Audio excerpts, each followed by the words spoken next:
टिके समय दे थरे शुणी दिंतु जीवन में बहुत ही कम आसो जीवन सारा सुस्थ और निरोग रही बहुत सारा सुंदर सुंदर हेल्थ टिप्स।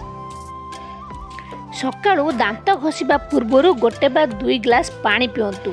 नॉर्मल पानी पी पारे बा हल्का उषुम पानी भी पी पारे कि फ्रिज पानी पीबेनि अधुआ मुहर पीबे मुह न धोवा पूर्वर पीबे कारण राति सारा जो पाटे आप लाड़ थी से आम शरीर पर बहुत ही कम आसी था। राति रे खाई सारिबा परे 2 घंटा पर शुवंतु।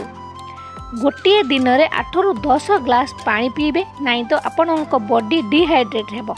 बॉडी के हाइड्रेट रखिबा पानी बहुत ही जरूरी। जदि चा पीउचंती तो खाली पेटरे मोटे भी पीबेनी। जदि किछि खाई पारु नांती तो पानी पीबे एवं तापरे चा पीबे एवं चा को हल्का ठंडा करके पीबे, बेसी गरम गरम पीबे नहीं। और संगे संगे खाद्य खाई सारिबार संगे संगे परे आपण चा पीबेनी, अध घंटे घंटे छाड़ी चा पीबे।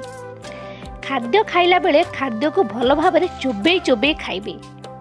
जो मानकर खाद्य हजम करिबार क्षमता कम अच्छी से माने खाद्य रे कंचा अमृतभंडार सेवन अधिकरु अधिक करंतु। प्रत्येक दिन किछि समय पाई सबुज घास उपरे चलिबा बहुत ही भल होइताए। राति रे सोइबा समय रे क्षीर सहित मो मिसाई पियंतु, देखिबे त्वचा कोमल रहिबा सहित मुहरे भांग पड़िबनी आ हेल्थ भी बहुत ही भल रहिबो। काम करिबा समय रे जदि निद लागे कि अलसुआ अनुभव हुए ताहले किछि अदा रस रे पानी मिसेई कि पी दियंतु। चुटी रे सोरिष तेल लगांतु, देखिबे चुटी बहुत दिन पर्यंत कला रहिबो, पाचिबनी। सोरिष तेल को हल्का उषुम करी चुटी रे लगाइले चुटी घन कला और लंबा होइथाए। जदि आपनकु थका अनुभव हेउची टिके गुड़ खाई दियंतु, यह आपनकु एनर्जी दबो, एनर्जी को आपनकर बढ़ाई देबो। राति रे एवं 2 पर खाई सारिबा परे गोटे रसुण खांतु, यह शरीर रे चर्बी हेबाकु देई न थाए। खजुरी खाई सारिबा परे पानी पियंतु नहीं, यह द्वारा हजम प्रक्रिया बिगड़ी थाए।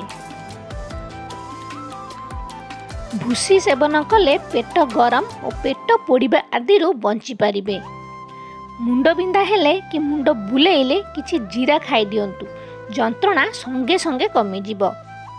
जदि आपनकु कांद लागुछि ताहेले कांदी दियंतु, नहेले मुंड जंत्रणा, क्रोध एवं ब्लड प्रेशर आदि बेमार होइथाए। प्रतिदिन खाद्य रे काकुड़ी खांतु, यह द्वारा आपनक शरीर बहुत ही रोगरु बंची पारिबो। जदि गलारे माछ कंटा फसी जाए ताहेले किछि गुड़ खाई दियंतु। जदि आपनक पेट गैस हेउछि ताहेले आपण डालचीनी को गुंड करी उषुम पानी रे पियंतु। लेंबू पत्र को मचकिकी बा दलिकी सुंघिले मुंड जंत्रणा भल होइथाए। जदि कोनोसी विषाक्त जिनिस मुह को चली जाए तुरंत लुण खाई दियंतु, विषाक्त जिनिसर प्रभाव पड़िबो नाही। जदि किडनी रे स्टोन होइछि ताहले अधिक परिमाण रे गाजर खांतु। एहीपरि सुंदर सुंदर वीडियो देखिया पई प्लीज फॉलो करंतु। वीडियो भल लागिले लाइक एंड शेयर निश्चिंत भावे करिवे।